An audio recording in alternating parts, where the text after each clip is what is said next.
బంగారు హుండీని చిల్లర ఏరుకోవడానికి పెట్టారా అని చెప్పి ఒక సామెత ఉంటుంది కదా. ఎగ్జాక్ట్లీ ఈ సినిమా చూసిన తర్వాత నాకు అదే అనిపించింది. బంగారం లాంటి మా ప్రభాస్ అన్నని తీసుకెళ్ళి ఈ సినిమాలో క్యాష్ చేయాలి అని మీకు ఎందుకు అనిపించిందో నాకు అర్థం కావట్లేదు.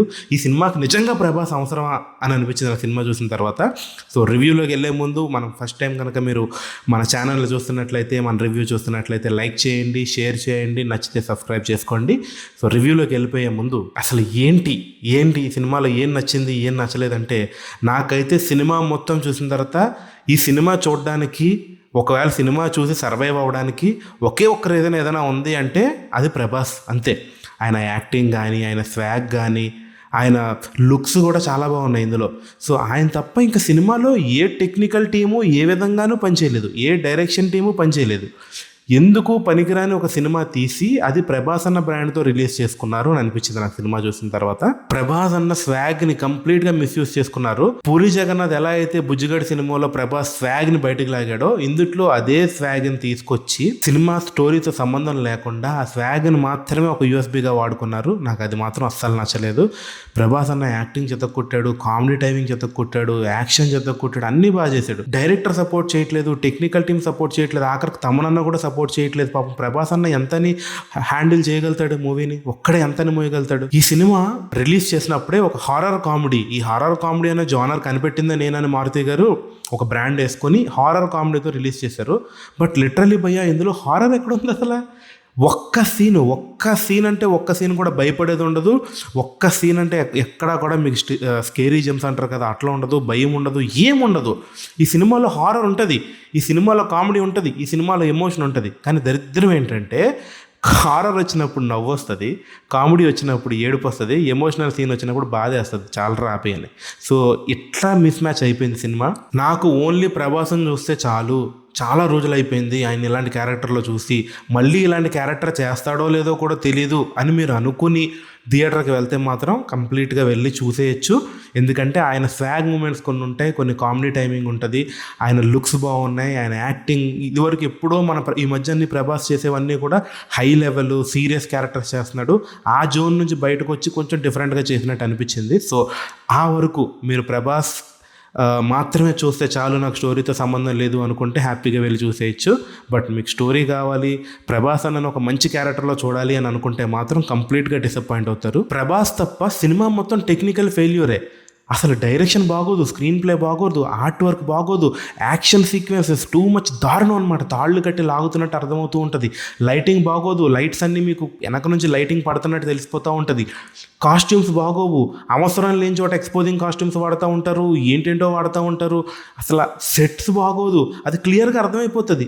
ప్రభాస్ అన్న హైదరాబాద్లో దిగినప్పుడు ఆ సెట్టు అది క్లియర్గా రామోజీ ఫిలిం సిటీయో లేదా సారథి స్టూడియోస్ మనకు క్లియర్గా అర్థమైపోతుంది. అది నీకు ఆ ఫీల్ తీసుకురాదు. సినిమా చూసినంతసేపు డిస్ట్రాక్టెడ్గానే ఉంటాం, సినిమా నుంచి డిస్కనెక్టెడ్ అయిపోయే ఉంటాం. అలా టెక్నికల్ అనేది అసలు నిన్ను ఇన్వాల్వ్ చేయకుండా చేసేసింది నాకు సినిమాలో ప్రతిదీ. మ్యూజిక్ బాగోదు, తమనన్న మ్యూజిక్ ఎలా ఉంటుంది, బ్యాక్గ్రౌండ్ మ్యూజిక్ అలాంటిది. ఫస్ట్ హాఫ్ మొత్తం డప్పు కొట్టాడు, సెకండ్ హాఫ్ మొత్తం హ్యారీ పాటర్ సినిమాలో మ్యూజిక్ తీసుకొచ్చి దాన్ని రిమిక్స్ చేస్తాడు. ఏదో ఒక ఎమోషనల్ థీమ్ ఒకటి మ్యూజిక్ ఉందో అది ఒక్కటి తప్ప సినిమాలో మ్యూజిక్ అనేది బాగాలేదు. సాంగ్స్ని ఫస్ట్ టైం చూసినప్పుడు ఏదో అనుకున్నా కానీ థియేటర్లో ఓకే, ఒకటి రెండు శరత్ చంద్రిక సాంగ్ ఒకటి అండ్ టైటిల్ సాంగ్ ఒకటి ఓకే. బట్ మ్యూజిక్ అయితే కంప్లీట్ ఫెయిల్యూర్. అనవసరమైన మ్యూజిక్ వస్తూ ఉంటుంది, లౌడ్గా వస్తూ ఉంటుంది, డప్పుల సౌండ్లు వస్తూ ఉంటాయి, చాలా డిస్ట్రాక్ట్ చేస్తూ ఉంటుంది మన మూవీ నుంచి. సో మ్యూజిక్ కూడా ఫెయిల్యూర్. ఈ సినిమాలో లిటరల్లీ చెప్తున్నా technical aspects complete failure. Prabhas తప్ప సినిమాలో ఏమీ లేదు. ముగ్గురు హీరోయిన్స్ని పెట్టారు. ఎందుకు ముగ్గురు హీరోయిన్స్ని పెట్టినప్పుడు అందుట్లో ఎవరైనా యాక్టింగ్ చేశారా అంటే యాక్టింగ్ చేయరు. పోనీ హీరోయిన్ మధ్యలో ఏమైనా క్యూట్ మూమెంట్స్, రొమాన్స్ మూమెంట్స్ ఉన్నాయి అంటే ఉండవు. ఎందుకు ఉంటుందో తెలీదు, దాన్ని కూడా కామెడీ చేస్తారు. వాళ్ళు అసలు ఒక్కొక్కసారి ఒక్కొక్కరు వస్తూ ఉంటారు, కన్ఫ్యూజ్ చేస్తూ ఉంటారు. అసలు హీరోయిన్ అనేది సినిమాకి వేస్ట్ అనిపించింది నాకు. అన్నిటికన్నా పెద్ద హైలైట్ ఏంటంటే ప్రమోట్ చేసినట్టు ఇది హారర్ మూవీ కాదు, ఇది సైకలాజికల్ థ్రిల్లర్. అంటే హారర్ మూవీ అని ఎందుకు పెట్టారంటే ఆ సైకలాజికల్ థ్రిల్లర్ని ఎవరైతే ఎగ్జిక్యూట్ చేస్తారో, ఆ హిప్నాటైజ్ ఎవరైతే చేస్తారో అది ఒక గోస్ట్. సో అందుకని హారర్ అని పెట్టేశారు తప్ప ఇందులో నీకు అసలు హారరే కాదు. This is completely psychological thriller. ఆ పార్ట్ ఒకటి ఓకే డిఫరెంట్గా హ్యాండిల్ చేశాడు అని అనిపించింది తప్ప, బట్ అది కూడా నాకు ఎక్కడో కనెక్ట్ అయిపోయింది. నెట్ఫ్లిక్స్లో శాండ్ మ్యాన్ అని ఒక సిరీస్ ఉంటుంది. ఆ సిరీస్ నుంచి కంప్లీట్ ఒక సీన్ ఉంటుంది, చిన్న సీన్ అనమాట. ఆ సీన్ మైండ్తో హిప్నటైజ్ అయ్యి ఒక ఫైట్ చేసే సీన్ ఉంటుంది. ఆ సీన్ని కంప్లీట్గా ఇన్స్పిరేషన్ తీసుకొని ఈ సినిమా స్టోరీ మొత్తం రాసేసారా అన్నట్టు అనిపించింది నాకు. ఆయన చూసారో లేదో తెలియదు, కోయిన్సిడెన్స్ లేదో తెలియదు, కానీ నాకైతే కంప్లీట్గా దానికి కనెక్ట్ అయిపోయింది. సినిమాలో హీరోయిన్స్ ఉంటారు, క్యూట్ మూమెంట్స్, రొమాంటిక్ మూమెంట్స్ ఉండవు. కమీడియన్స్ ఉంటారు, కామెడీ ఉండదు. పెద్ద పెద్ద స్టార్స్ ఉంటారు, యాక్టింగ్ ఉండదు. ఇందులో యాక్టింగ్ చేసింది ఎవరంటే ప్రభాస్ అన్న అండ్ వాళ్ళ నానమ్మ క్యారెక్టర్ చేసిన ఆవిడ. అండ్ సంజయ్ దత్ కూడా నాకేం అంత పెద్ద యాక్టింగ్ అనిపించలేదు. వాళ్ళిద్దరు తప్పే సినిమాలో ఎవరూ యాక్టింగ్ చేయలేదు. చాలా చీప్ కాస్టింగ్ అనిపించింది నాకు. ఒక పాన్ ఇండియా స్టార్ని తీసుకొని ఒక పాన్ ఇండియా మూవీ తీసి 450 కోట్ల బడ్జెట్ పెట్టుకొని మీరు తీసే సీన్స్ అలాగా double meaning, cheap scenes, cheap actors. ఇంకా మారుతి గారు అదే ప్రేమ కథా చిత్రం జోన్లోనే ఉన్నారు, అవే కామెడీ, అవే డైలాగ్స్. అంటే ప్రభాస్ అన్నని పెట్టి సినిమా తీసినప్పుడు ఆ గోల్డ్ ప్లేట్ని ఎలా హ్యాండిల్ చేయాలో మీకు అర్థం కాలేదనిపించింది నాకైతే. ఇంకా సత్య గారు అయితే, సత్య గారిలో ఎంత పొటెన్షియల్ ఉంటుంది, ఆయన ఏం మాట్లాడినా కామెడీ ఉంటుంది. ఆయన ఒక సీరియస్ క్యారెక్టర్లో పెట్టి ఒక డిఫరెంట్ గెటప్ పెట్టి ఆయన వేస్ట్ చేశారు. అంటే ఒక మనిషిలో ఒక టాలెంట్ని గుంజుకునేది వదిలేసి ఆ మనిషిని మాత్రం వాడుకున్నారు అంతే, టాలెంట్ని మాత్రం వదిలేసారు అనిపించింది నాకు సినిమా చూసాక. సినిమాలో ఎమోషనల్ కంటెంట్ కూడా నాకు ఏం అనిపించలేదు. నానమ్మ క్యారెక్టర్ మధ్యలో, ప్రభాస్ నానమ్మ క్యారెక్టర్ మధ్యలో ఎమోషన్ ఉంటుంది అని అంటారు, బట్ అది ఎట్లా ఉంటుంది అంటే, నానమ్మ ఉంటుంది, ఒక డైలాగ్ అవుతుంది, హీరో వెళ్తాడు, ఆగుతాడు, వెనక్కి తిరిగి చూస్తాడు, ఎమోషనల్గా వెనక బ్యాక్గ్రౌండ్ మ్యూజిక్ పెడతాడు, కళ్ళల్లో నీళ్ళు వస్తే మనకు మాత్రం రావు. సో ఎమోషనల్ కంటెంట్ ఎక్కడా వర్కౌట్ కాలేదు. సీజర్స్ అని పెట్టారు, మర్చిపోతుందని పెట్టారు, ఇవన్నిటిని కావాలని ఎమోషన్ పెడుతున్నట్టు అనిపిస్తుంది తప్ప ఎక్కడా కనెక్ట్ అవ్వదు. ఇంకా ఎక్కడైనా ఒకటి కనెక్ట్ అయింది అంటే సినిమాలో సెకండ్ హాఫ్లో ఒక సీన్ ఉంటుంది, హాస్పిటల్లో హిప్నటైజ్ అయ్యే సీను. ఆ సీన్ ఒకటి కొంచెం డిఫరెంట్గా అనిపించింది, బట్ లైట్గా ఎమోషనల్గా కనెక్ట్ అయింది తప్ప సినిమాలో ఏ విధంగా ఎక్కడా కూడా దేనికి కనెక్ట్ అవ్వం. మనం ఆయన లవ్ స్టోరీకి కనెక్ట్ అవ్వం, ఆయన భయానికి కనెక్ట్ అవ్వం, కామెడీకి ఏదో ఆయన స్వాగ్ మనకు నచ్చింది మనం కనెక్ట్ అవుతాం తప్ప లిటరల్లీ ఇందులో కామెడీ అనేది కూడా లేదు.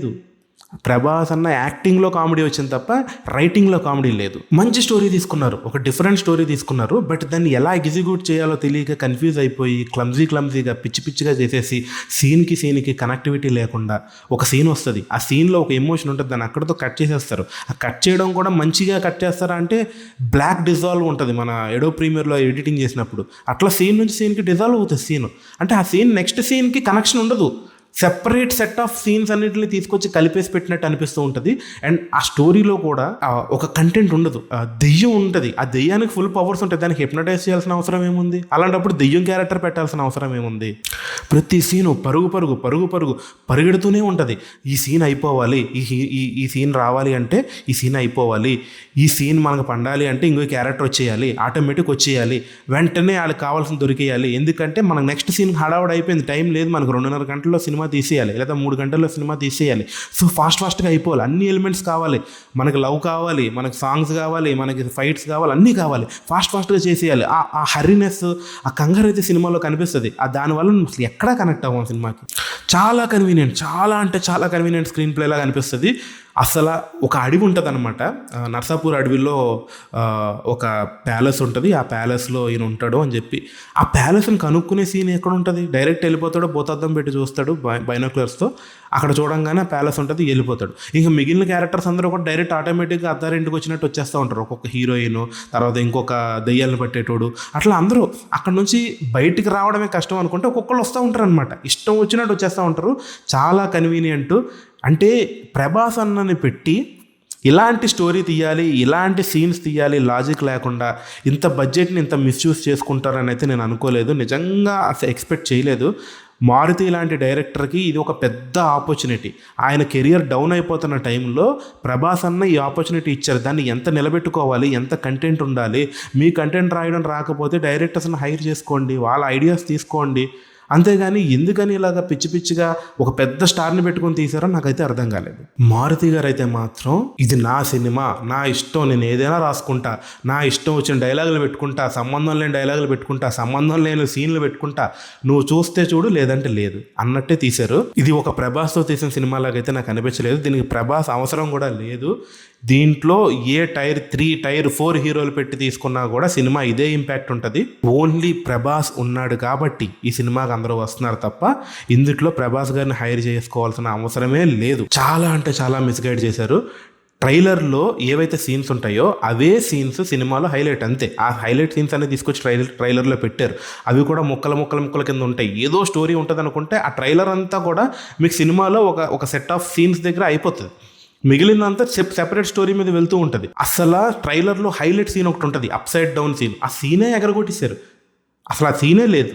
ప్రభాస్ గారి కెరియర్లో చాలా హిట్ మూవీస్ ఉన్నాయి, యావరేజ్ మూవీస్ ఉన్నాయి. ఫ్లాప్ అయిన సినిమాలు లైక్ బుజ్జిగడ్డ లాంటి సినిమాలకు కూడా ఫ్యాన్స్ ఉన్నారు. ఆయన సినిమాలో రాటి సినిమాలు ఉన్నాయి. ఆదిపురుష్ లాంటి సినిమాకి మంచి నెగిటివ్ టాక్ వచ్చింది. కానీ అన్ని లిస్ట్ తెస్తే ఈ సినిమా అయితే నేను టాప్లో పెట్టుకుంటాను. మీకు నచ్చిందో నచ్చలేదో నాకు తెలియదు. నా దృష్టిలో మాత్రం యోగి, బిల్లా ఏమీ కాదు, ఇది నెంబర్ 1 అనమాట. ప్రభాస్ గారి కెరియర్లో టాప్ బెస్ట్ ఫ్లాప్ అని చెప్తాను నేనైతే. ఇది అంటే కలెక్షన్స్ వైజ్ కాదు, కంటెంట్ వైజ్ నాకైతే నచ్చలేదు. మీకు నచ్చుద్దో లేదో నాకు తెలియదు, కానీ నాకైతే అసలు నచ్చలేదు. ప్రభాస్ గారు చేసిన అన్ని సినిమాల్లో దరిద్రమైన సినిమా ఇది. ఇదంతా పక్కన పెడితే దీనికి మళ్ళీ సెకండ్ పార్ట్ అంట. ఏంటి, రాజాసాబ్ సర్కస్ 1935 అంటే అందరూ సెకండ్ పార్ట్ తీస్తున్నారు, మనం కూడా తీసేయాలి. కంటెంట్తో సంబంధం లేదు, సెకండ్ పార్ట్కి లీడ్ లేదు, ఎందుకు తీయాలి, ఎందుకని సెకండ్ పార్ట్ వేయాలి, సంబంధం లేదు, అది వచ్చేస్తుంది అంతే సెకండ్ పార్ట్.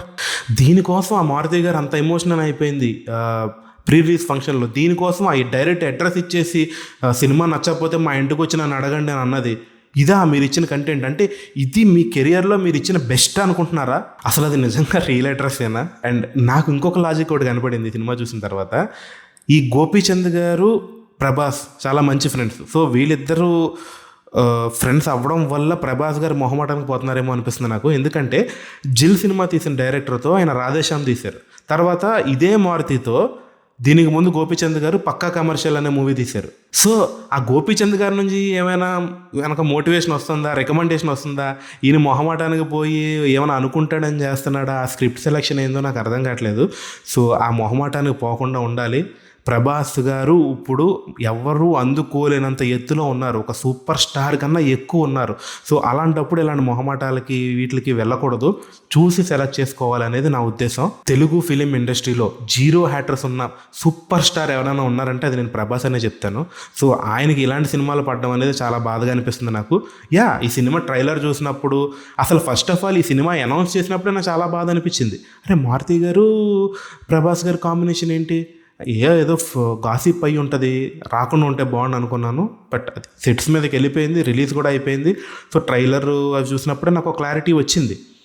కానీ వాళ్ళు ఇచ్చిన ఎలివేషన్ గాట్లకి ఏమో మేబీ ఏ గోస్ట్ రైటర్స్ని, గోస్ట్ డైరెక్టర్ని హైర్ చేసుకొని సంథింగ్ ఏదో చేస్తారేమో, ఆయనకి అంత కంటెంట్ లేదని నాకు తెలుసు.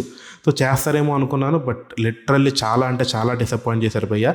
సినిమా చూసి నేను జీరో ఎక్స్పెక్టేషన్స్తో వెళ్ళి కూడా నేను సినిమా డిసప్పాయింట్ అయ్యి వచ్చాను. మరి ఎక్స్పెక్టేషన్స్ పెట్టుకుని వెళ్ళిన వాళ్ళ పరిస్థితి ఏంటో నాకు అర్థం కావట్లేదు. ఇది మన రివ్యూ ఫర్ రాజాసాబ్. ఈ సినిమా రిలీజ్ కూడా దరిద్రంగానే రిలీజ్ చేశారు.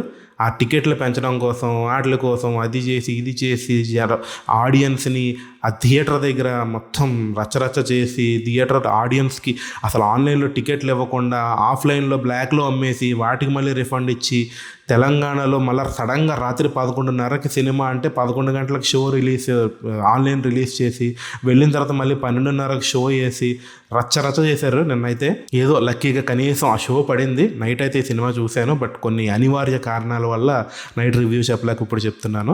సో ఇది మన రివ్యూ ఫర్ ద రాజాసాబ్. మీరు కూడా చూడండి, మీకు ఎలా అనిపించిందో కింద కామెంట్స్ చేయండి. 100% నన్ను తిడతారని నాకు తెలుసు. నేనైతే ప్రభాస్ హేటర్ని కాదు, I'm a pure admirer of Prabhas. నాకు ప్రభాస్ గారు అంటే చాలా ఇష్టం. ఆయన దగ్గర నుంచి ఒక మంచి సినిమా రావాలి, ఆయన లెవెల్కి తగ్గ సినిమా రావాలి అని కోరుకునే మనిషిని. బట్ ఇలాంటి సినిమాలు వచ్చేసరికి ఆబ్వియస్లీ డిసప్పాయింట్ అవుతాం. మనం దీన్ని తొక్కేయాల్సిన అవసరం లేదు. అండ్ చాలామందికి ఇది నచ్చచ్చు కూడా. సో ఎంటర్టైన్మెంట్ ఉంది, ప్రభాస్ గారు స్వాగ్ ఉంది, అది చాలు మాకు అని అనుకుంటే చాలామందికి నచ్చచ్చు కూడా. సో నా ఒపీనియన్ అనేది నా ఒపీనియన్ కింద తీసుకోండి, ఇది ఒక జనరిక్ ఒపీనియన్ కింద తీసుకోవద్దు. Thank you so much for watching cinema Panchangam. Thank you.